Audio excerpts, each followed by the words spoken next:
Next చప్పటి కుడుములు. ఉండ్రాలంటే వినాయకుడికి చాలా ఇష్టం కదా, అలాగే చప్పటి కుడుములు కూడా వినాయకుడికి చాలా ఇష్టం. కోసం ఒక బౌల్ తీసుకొని ఒక 1 కప్ వాటర్ వేసుకొని, అలాగే హాఫ్ స్పూన్ సాల్ట్ వేసుకొని, నెక్స్ట్ ఒక స్పూన్ వరకు నెయ్యిని వేసుకొని వాటర్ని బాగా మరగనివ్వాలి.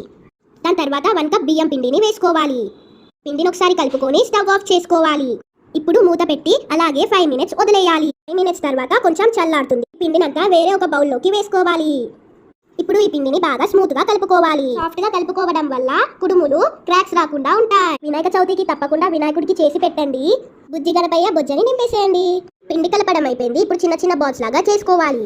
మీరు మీ ఇష్టమైన షేప్ లో చేయండి. నేనైతే బాల్స్ లాగా చేసుకుంటున్నాను. ఇలా అన్నిటిని బాల్స్ లాగా చేసుకొని రెడీగా పెట్టుకోవాలి. కుడుములని స్టీమ్ చేయడానికి ఒక ఇడ్లీ ప్లేట్ తీసుకొని దానికి ఆయిల్ అప్లై చేసి ఆ కుడుములని ఇట్లో పెట్టుకొని ఒక 10 మినిట్స్ పాటు ఆవిరిపై ఉడికించాలి. 10 మినిట్స్ తర్వాత చూడండి మన కుడుములు ఎంత బాగా బాయిల్ అయ్యాయో. మనం నైవేద్యంగా సమర్పించుకునే టేస్టీ కుడుములు రెడీ అయిపోయాయి.